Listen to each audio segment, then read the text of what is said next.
Commander William Hayes felt his stomach drop as the shuttle's engines sputtered and died. The small vessel drifted silently through the empty space of Zoraxian territory. What should have been a simple reconnaissance mission had just become a nightmare. "Status report," William called out, his voice steady despite the fear building inside him. Lieutenant Samantha Green worked quickly at her console, her fingers dancing across the emergency systems. "Main power is gone. Life support running on. Backup. Communications dead." She looked up, her face pale in the dim red emergency lights. "Sir, we're completely exposed out here." William nodded grimly. The Defiant had sent their small shuttle to gather intelligence on Zoraxian fleet movements. The mission was classified at the highest level.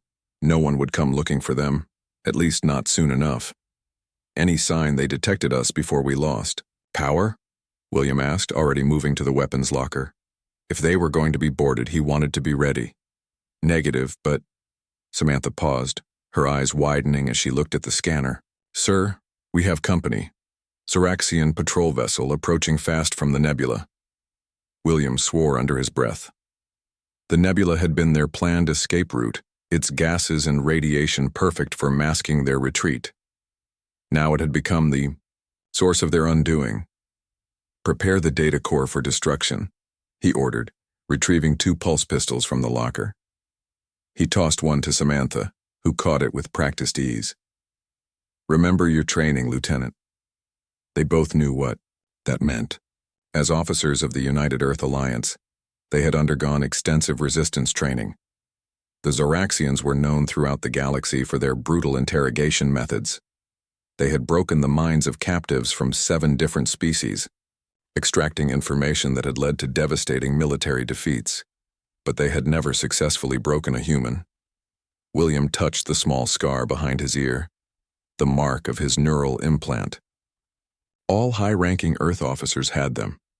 The device was already working, beginning the process of compartmentalizing his memories, creating barriers in his mind that even he couldn't consciously breach. The most sensitive information would be locked away, unreachable even under extreme duress. "Sir, they're powering up their tractor beam," Samantha reported, her voice remarkably calm. William knew she was going through the same mental preparations he was. "Lieutenant Green," William said, looking her directly in the eyes. "Samantha, you know what might happen next?" She nodded once, her jaw set firmly. "Yes, sir. I'm ready." The shuttle shuddered violently as the tractor beam locked on. The feeling of helplessness was overwhelming as their small craft was slowly pulled toward the massive Zoraxian ship that now dominated their view screen. It was at least 20 times the size of their shuttle, its hull covered in the distinctive, bone-colored armor plating that all Zoraxian vessels shared. William used their final moments of freedom to activate the shuttle's self-destruct sequence for the data core. At least their intelligence wouldn't fall into enemy hands. As the small computer melted into slag, he took a deep breath and centered himself. The mental techniques he had practiced countless times now came automatically. "Remember, no matter what happens, what they do to us, we are not alone," William said quietly, reciting the mantra taught to all officers. The words held more meaning than any Zoraxian could understand. The shuttle's outer door groaned as foreign technology began, cutting through it. Sparks flew as a perfect circle was carved into the metal. William and Samantha stood side by side, weapons lowered. They knew fighting now would only result in death. When the door fell inward with a heavy clang, 4 Zoraxians entered in formation. They were tall, nearly 7 feet, with gray textured skin that looked almost like stone. Their elongated heads housed large multifaceted eyes that took in everything at once. They wore the black body armor of the Zoraxian hegemony's military police. "Weapons down," the lead Zoraxian ordered in heavily accented but perfect English. "You are now property of the hegemony." William carefully placed his weapon on the floor, nodding for Samantha to do the same. "We are military personnel of the United Earth Alliance," he stated clearly. "We claim protection under the Galactic Conventions." The Zoraxian made a sound that might have been laughter. "The conventions do not apply to spies, human." Two of the soldiers moved forward, securing William's and Samantha's hands with metal restraints that immediately adjusted to their wrists, tightening until they were snug, but not painful. As they were marched through the airlock and into the Zoraxian vessel, William observed everything he could. The corridors were tall and wide, designed for the larger Zoraxian physique. The lighting was harsh, with a bluish tint that made human skin look sickly. The air was breathable, but had a distinct metallic taste. They were separated almost immediately, taken down different corridors. The last glimpse William had of Samantha was her looking back over her shoulder, her expression determined despite the fear visible in her eyes. The Zoraxians led William deep into the ship, through multiple security checkpoints, until they reached a section that was clearly designed for holding prisoners. The cell they placed him in was small but not uncomfortable, a practical design choice rather than mercy, he knew. They would want him in good condition for what came next. As the energy field hummed to life across the cell entrance, William heard footsteps approaching. A new Zoraxian appeared, this one wearing the distinctive silver markings of leadership on his armor. He studied William with obvious curiosity. Commander William Hayes of the Earth vessel Defiant, the Zoraxian stated rather than asked. I am Chief Interrogator Zexkral. We have much to discuss. William said nothing, simply meeting the alien's gaze steadily. You humans fascinate me, Zexkral continued. Your species is physically unremarkable. Your technology is adequate but not exceptional. Yet somehow you have forged alliances with the most powerful civilizations in the quadrant. He moved closer to the energy field. More interesting to me personally is your reputation. Did you know that there is not a single recorded instance of a successful interrogation of a human in our archives? Not one. William remained silent, his face expressionless. I look forward to being the first, Zexkral said, a smile spreading across his alien features. Rest while you can, Commander. Tomorrow, we begin making history. As the interrogator walked away, William sat down on the simple platform that served as a bed.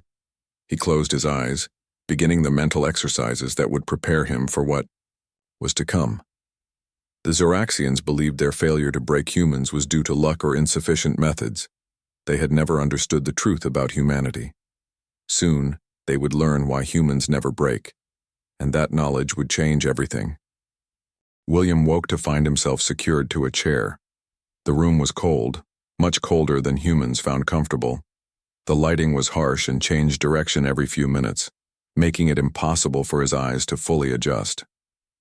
These were basic tactics, ones he had been trained to expect. You slept well, Commander? Zexkral entered the room, followed by two other Zoraxians. One pushed a cart with several devices William didn't recognize. The other carried a tablet, likely to record the session. William remained silent. He focused on his breathing, keeping it slow and steady. Your silence changes nothing, Zexkral said calmly. Many begin this way. All eventually speak. He moved closer, studying William's face with those large, unsettling eyes. Your species is an anomaly in our records. 7 other intelligent species have faced our methods, all have yielded information. Yet humans remain difficult. I find this professionally fascinating. The Zoraxian reached for one of the devices on the cart. It looked like a small silver disc with tiny needles around its edge. This connects to your nervous system, he explained, pressing it against William's temple. William felt a brief, sharp pain as the needles penetrated his skin. It allows me to introduce sensations directly to your brain. Pain, primarily, but other sensations as well. Discomfort, fear, disorientation. William kept his expression neutral even as the device began its work. A wave of nausea passed through him, followed by a sensation like insects crawling beneath his skin. Basic neural interference. He had experienced similar sensations in training. Now let us begin simply, Zexkral said. Confirm your name and rank. William focused on a mental image of an ocean, waves rolling gently against a shore. It was a technique taught to Earth's military officers.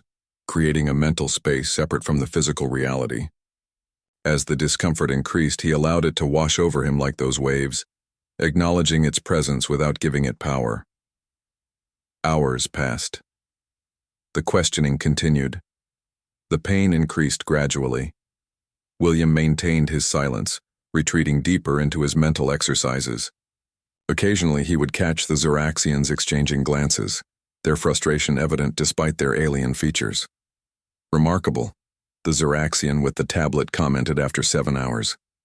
His pain threshold exceeds our models. Increase neural stimulation to level 4. Zexkral ordered. The pain sharpened, becoming more focused. It felt like hot wires being threaded through William's veins. Still, he remained silent, his breathing controlled. In the adjacent room, Lieutenant Samantha Green was undergoing similar treatment. Like William, she had been trained extensively for this situation. The neural implant behind her ear was working as designed, helping her compartmentalize her mind, separating her core self from the pain being inflicted on her body. When the first day's interrogation ended, William was returned to his cell. His body ached, and his head pounded with a persistent headache, but his mind remained clear.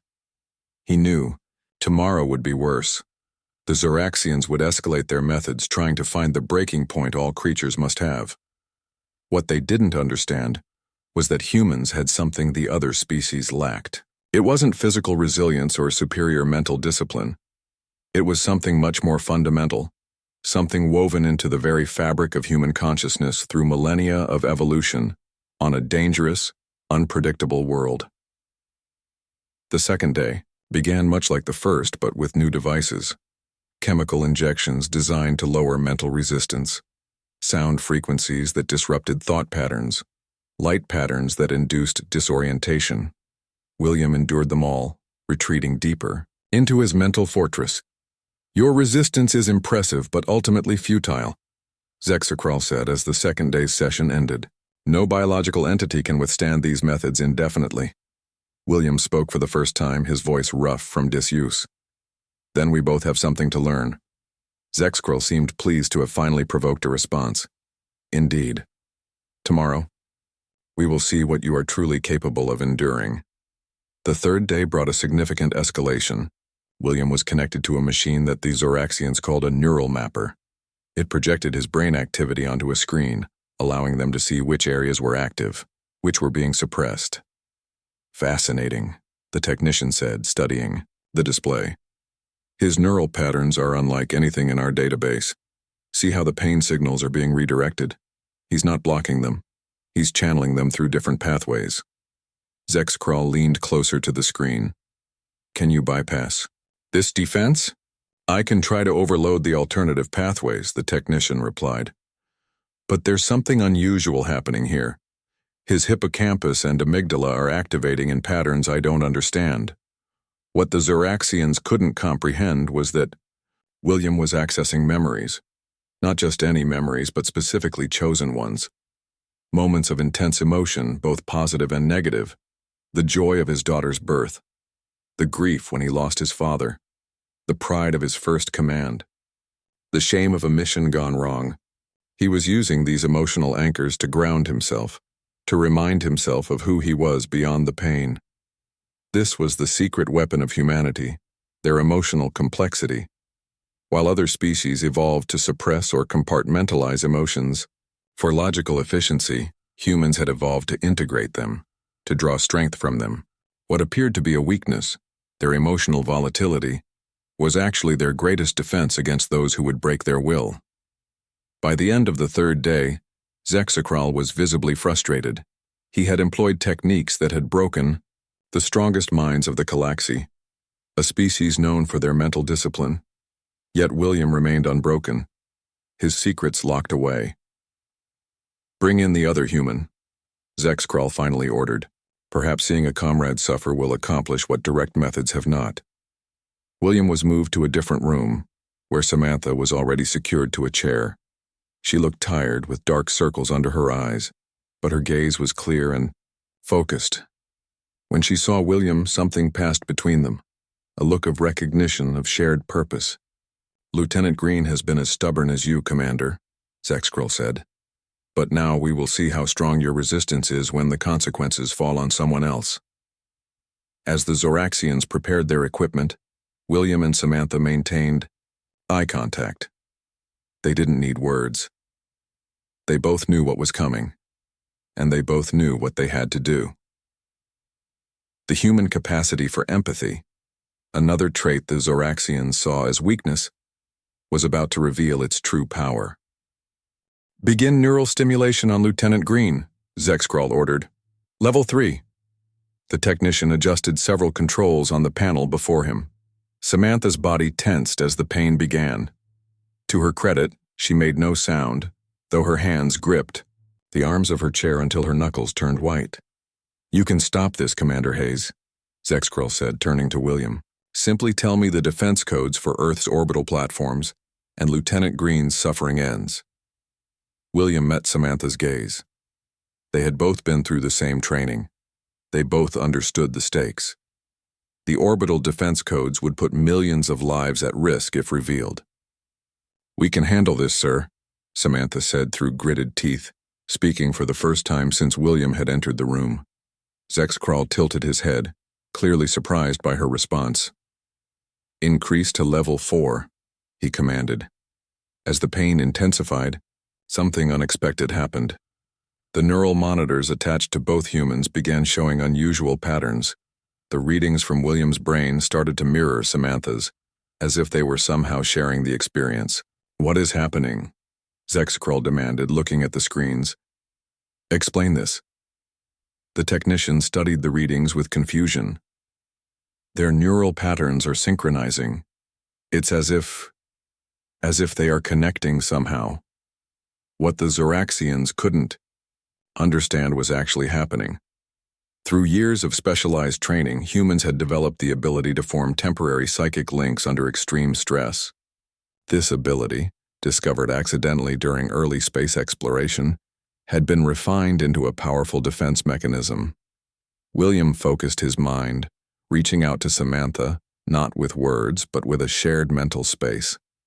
In this space, they could distribute the pain between them, making it bearable. More than that, they could reinforce each other's mental barriers, protecting the critical information they both carried. "Fascinating," the medical officer Narvek said as he studied the readings.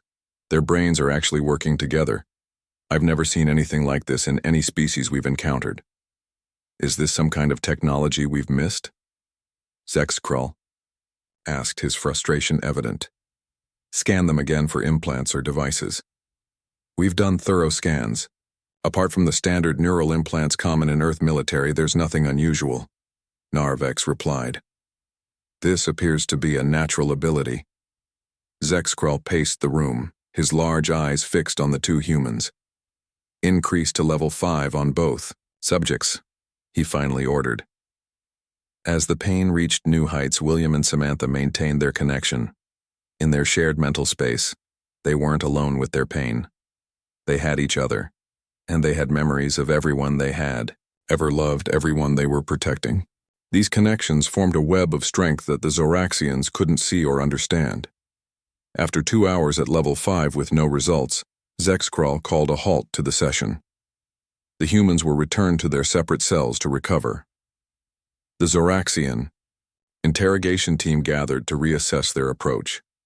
"Their resistance defies explanation," Narvek said, reviewing the data they had collected. "The neural synchronization especially. It's like nothing in our records." "There must be a way to break this connection," Zexcrawl insisted. "No species can withstand these levels indefinitely." "Perhaps we're approaching this wrong," suggested a younger Zoraxian named Krev, who had been observing the sessions. "We've been focusing on their physical and mental tolerance for pain. But what if their resistance comes from somewhere else entirely?" "Explain," Zexcrawl demanded. "The synchronization we observed suggests a level of social bonding beyond what we've seen in other species," Krev said. "What if their strength comes not from individual resilience, but from their connections to others?" This insight was closer to the truth than any Zoraxian had come before. Humans, unlike many other sentient species, had evolved as intensely social creatures. Their individual identities were inseparably linked to their connections with others. It wasn't just that William and Samantha could share the burden of pain between them. It was that each carried within them the strength of countless relationships formed throughout their lives. "So how do we use this against them?" Zexacral asked. "We don't separate them," Krev suggested. "We use their connection. We make them feel responsible for each other's suffering in a more direct way." The next morning, William and Samantha were brought to a new room. This one contained a large device in the center, with 2 chairs facing each other. They were secured into the chairs, close enough to clearly see each other's faces. "This is a neural bridge," Zexcrawl explained as technicians attached new sensors to both humans' heads. "It will directly link your nervous systems.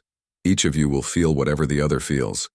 More importantly, you will be able to control the pain the other experiences." The implications were clear. Each would be forced to choose between revealing secrets or causing pain to the other. "Commander Hayes," Zexacral continued, "this control panel is linked to Lieutenant Green's neural stimulators. You can increase or decrease her pain with these controls. Similarly, Lieutenant Green controls your pain levels."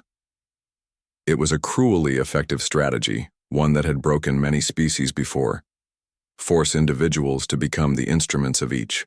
Others torture and watch as guilt and responsibility tore them apart. What the Zeraxians didn't realize was that they had just handed the humans an unexpected advantage. The neural bridge would strengthen the connection William and Samantha had already formed, giving them even greater ability to share and distribute the burden between them. As the device activated, William and Samantha immediately felt the connection between them deepen. Their shared mental space became more vivid, more real. "Now, Commander," Zexcrawl said, "you will increase Lieutenant Green's pain level until she reveals the patrol schedules for Earth's fleet in the Centauri sector. Or, Lieutenant, you can spare yourself by telling us yourself." William looked at Samantha, their eyes meeting across the short distance between them. In that look was understanding, resolve, and something the Zoraxians couldn't comprehend. Trust. Slowly, deliberately, William reached for the control panel.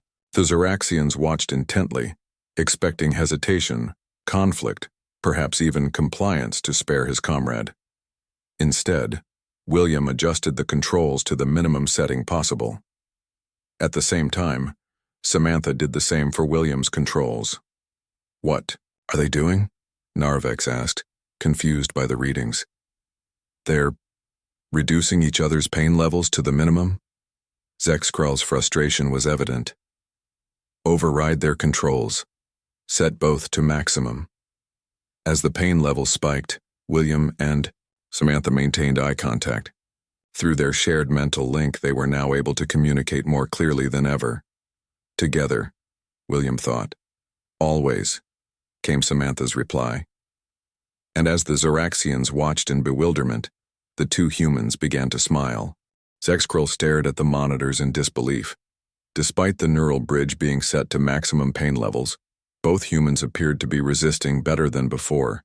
Their vital signs, which should have been spiking dangerously, were actually stabilizing. "This is impossible," Narvex muttered, adjusting the sensors to make sure they were working correctly. "Their pain receptors are fully activated, yet their stress hormones are decreasing." "End this session," Zexcrawl ordered abruptly. "Disconnect them and return them to their cells. I need to consult with the High Command." As the technicians removed the neural bridge connections, William and Samantha exchanged one last knowing look. Their shared experience had strengthened them in ways the Zoraxians couldn't understand. Once the humans were gone, Zexacral gathered his team. "We need a new approach. Everything we've tried has failed. Worse, each method seems to make them stronger." "There is one option we haven't tried," Narvex suggested hesitantly. "The memory extractor." The room fell silent. The memory extractor was a technology rarely used due to its invasive nature and the risk it posed to both the subject and the operator. Rather than relying on a subject's conscious cooperation, it created a direct link to their memory centers, forcibly pulling information from their minds. "The High Command must approve its use," Zexacral said. his voice solemn. "Prepare the request." In their separate cells, William and Samantha were both recovering from the session, but not in the way the Zoraxians might have expected. The neural bridge had allowed them to establish a deeper connection than they had ever achieved in training. Even now, separated by the ship's bulkheads, they could sense each other's presence. William sat on the edge of his bed, eyes closed, focusing on maintaining that tenuous link. Through it, he sent reassurance, strength, and a reminder of their duty. Samantha, in her cell, did the same. What neither of them knew was that events beyond the Zoraxian ship were unfolding rapidly. The moment the Defiant had lost contact with their shuttle, Captain Eleanor Ryan had initiated emergency protocols. While the Zoraxians believed their location was secure, a stealth rescue vessel had been tracking them for days, biding its time and gathering intelligence. The next morning, William was brought to a new room. This one was different from the previous interrogation chambers. It was smaller, with a single chair in the center surrounded by complex machinery. A helmet-like device hung from the ceiling, connected to multiple cables and tubes. "Commander Hayes," Zexacral greeted him with unusual formality. "The High Command has authorized the use of our most advanced interrogation technology. This device bypasses conscious resistance entirely. It connects directly to your memory centers and extracts the information we seek." William kept his expression neutral, but inwardly, he felt the first real stirrings of concern. The neural implant behind his ear was designed to resist many forms of mental intrusion, but he had no way of knowing if it could withstand this alien technology. "This procedure has risks," Zexcrawl continued almost apologetically. "It has never been attempted on a human before. There is a possibility of permanent neural damage." "Why are you telling me this?" William asked, speaking for only the second time since his capture. "Professional courtesy," Zexcrawl replied. "You have proven to be the most resilient subject I have ever interrogated. I respect your strength, even as I work to overcome it." As William was secured to the chair and the helmet was lowered onto his head, he focused his mind on the compartmentalization techniques he had been trained to use. He visualized his memories as rooms in a vast house, each door locked and secured. The most sensitive information, defense codes, fleet movements, Earth's strategic weaknesses, he placed in the deepest, most heavily protected rooms. "Begin the extraction," Zexacral ordered. The machine hummed to life. William felt a strange pressure inside his skull, as if something was pushing against his thoughts. It wasn't painful exactly, but deeply unsettling. He could sense the alien presence trying to move through his mind, searching for pathways to the information it sought. What happened next surprised everyone in the room. As the memory extractor attempted to access William's memories, it encountered not the organized, logical memory structures the Zoraxians were familiar with, but a chaotic, emotionally encoded web of connections. Human memories, unlike those of many other species, weren't stored as discrete data points that could be easily isolated and extracted. They were composite constructs, blending factual information with emotional responses, sensory impressions, and countless associations. The machine's displays filled with error messages.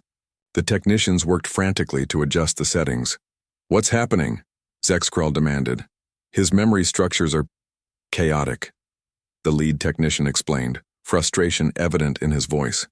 "The extractor can't isolate specific memories, because they're all interconnected through emotional pathways our system doesn't recognize." "Increase the power," Zexacral ordered. "Force a deeper connection." As the machine's intensity increased, William felt the pressure in his mind grow stronger. The presence was becoming more insistent, pushing harder against his mental barriers. He focused all his concentration on maintaining those barriers, on keeping the doors to his mental rooms locked tight. Then he felt something unexpected, a familiar presence touching his mind. Samantha. Despite being in a different part of the ship, their connection had grown strong enough that she could sense his distress. Through their link, he could feel her lending him her strength, helping him reinforce his mental defenses. On the monitors, William's neural activity showed a sudden spike, then stabilized into patterns the Zoraxians had never seen before. This is remarkable, Narvek said, studying the displays. His neural patterns are being supported by an external source. It's as if there's another mind helping to stabilize his. The female, Zexkral realized. Somehow they've maintained their connection. Bring her here immediately. Before the order could be carried out, alarms began blaring throughout the ship. The room's communications panel lit up with urgent messages. Sir, a Zoraxian officer reported, we're under attack. A human stealth vessel has decloaked off our port side. They've already disabled our engines and weapon systems. Zexakral's face showed shock, then understanding. They've been waiting for an opportunity, tracking us while we focused on the interrogation. He looked at William with new respect. Your people never expected you to break, did they? They just needed time to mount a rescue. William said nothing, but a small smile formed on his lips. The memory extractor continued its futile attempt to break through his mental defenses, but now it faced not just William's resistance, but Samantha's as well, and behind them, the collective strength of humanity, a species that had evolved to draw power from their connections to others.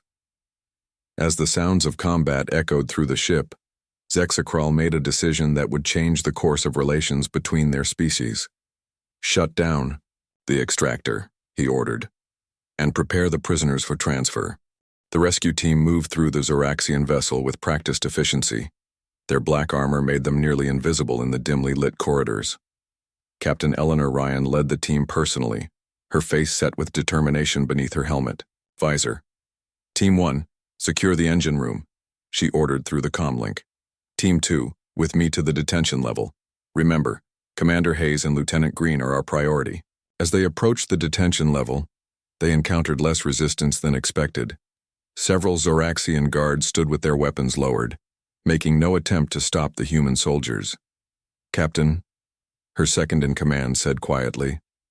Something's not right. This feels like a trap. Eleanor nodded, proceeding cautiously. When they reached the main detention area, they found Zexkral waiting for them. He stood alone, unarmed, with his hands visible. Captain Ryan of the Earth Alliance vessel. Steadfast, Zexkral greeted her. Your reputation precedes you. Eleanor kept her weapon trained on the Zoraxian. Where are my officers? They are being prepared for transfer as we speak, Zexkral replied calmly. They are unharmed, physically at least. Your timing is fortunate. Another day with the memory extractor might have caused permanent damage. Stand aside, Eleanor ordered. We're taking them home. Of course, Zexkral said, stepping away from the door. But before you go, there is something I believe you should know. Eleanor hesitated, suspicious of the Zoraxians' cooperative behavior. Make it quick. Your species is unlike any we have encountered before, Zexakral said, his voice carrying unexpected respect. We have interrogated beings from dozens of worlds and all eventually broke. But your Commander Hayes and Lieutenant Green, they showed us something we did not expect. At that moment, a door opened, and William and Samantha were led in by Zoraxian guards. They looked tired but stood straight and alert. When they saw the rescue team, relief washed over their faces. Captain, William acknowledged with a nod. Your timing is impeccable. Are you fit to move? Eleanor asked quickly, assessing their condition. Yes, ma'am, Samantha replied firmly. Eleanor turned back to Zexkral. We're leaving now. Any attempt to stop us will be met with force. There will be no resistance, Zexkral assured her. But I have a request. I wish to speak with your superiors. What we have learned about humans in these past days, it changes things between our peoples. Eleanor's expression remained hard. That's not my decision to make. For now, we're going home. The journey back to the Steadfast was tense but uneventful. The Zoraxian vessel made no attempt to pursue them as they departed. Once safely aboard their ship, William and Samantha were taken directly to the medical bay for examination. No permanent physical damage, Dr. Alan Morris reported after running his scans. But their neural patterns show signs of unusual activity. It's almost as if their brains have been rewired somehow. Can you explain? Eleanor asked, concerned. Not fully, the doctor admitted, but they seem to have developed some kind of neural link. It's faint now, but according to these readings, it was much stronger recently. William and Samantha exchanged a look. Their connection had begun to fade once they were removed from the Zoraxian ship, but traces of it remained. They could still sense each other's emotions, though the clear thoughts they had shared before were now just impressions. It was part of our resistance training, William explained, the ability to form temporary psychic connections under extreme stress. But it's never been this strong before, or lasted this long. The Zoraxian neural bridge must have enhanced it, Samantha added. They thought they were breaking us, but they actually made our connection stronger. 2 weeks later, William and Samantha stood before the Earth Alliance High Command. Their formal report had been submitted, but General Laura Richards had requested this personal debriefing. Your experience with the Zoraxians has given us unprecedented insight into their interrogation methods, General Richards said, but more importantly, it seems to have given them insight into us. She activated a holographic display showing a message from the Zoraxian hegemony. It was a formal request for diplomatic talks, the first such request in the decades-long Cold War between their peoples. They specifically asked for both of you to be present at these talks, the general continued. Chief Interrogator Zexcrawl has apparently been appointed as their lead diplomat. Would either of you care to explain why the Zoraxians suddenly want peace after capturing and torturing 2 of our officers? William stepped forward. General, what the Zoraxians discovered wasn't just that they couldn't break us. They discovered why. And why is that, Commander? Richards asked. Because humans never truly stand alone, William said simply. Every human carries within them the strength of all their connections. Family, friends, comrades, even ancestors. Our memories aren't just stored information. They're emotionally encoded experiences that shape who we are. Samantha nodded in agreement. The Zoraxians and other species evolved to value logical efficiency. They see emotions as weakness, as something to be controlled or suppressed. What they learned from us is that emotions can be strength. Our capacity for empathy, for connection, for shared experience, these aren't weaknesses to be exploited. They're the source of our resilience. General Richards considered this thoughtfully. And you believe this understanding has changed their view of humanity? Yes, General, William replied. They've always seen us as a puzzling anomaly in the galaxy, physically unremarkable but surprisingly successful. Now they understand that our true strength isn't visible on scans or measured in individual capabilities. It's in our connections to each other. Very well, Richards decided. You'll both join the diplomatic team. Your unique insight into the Zoraxian mindset could be valuable. 3 months later, William and Samantha stood in the Grand Hall of the Earth Alliance headquarters as the Zoraxian delegation arrived. Zexcrawl led them, his tall figure standing out among his companions. When he saw the 2 humans, he approached them directly. Commander Hayes, Lieutenant Green, he greeted them formally. It is good to see you recovered. Chief Interrogator, William acknowledged. Or should I say Chief Diplomat now? A promotion I never expected, Zexcrawl admitted. But after what I learned from you, I could not return to my former role. And what exactly did you learn? Samantha asked. Zexcrawl looked between them, his alien features showing what might have been respect. That strength comes in many forms, that what appears to be weakness can be power, and that a species that draws strength from connection rather than isolation might have much to teach us. As the formal diplomatic proceedings began, William reflected on the unexpected outcome of their capture. The Zoraxians had sought to break humans, to understand why they never yielded under interrogation. Instead, they had discovered a fundamental truth about humanity, that even when physically alone, no human truly stands by themselves. And that understanding had begun to change everything.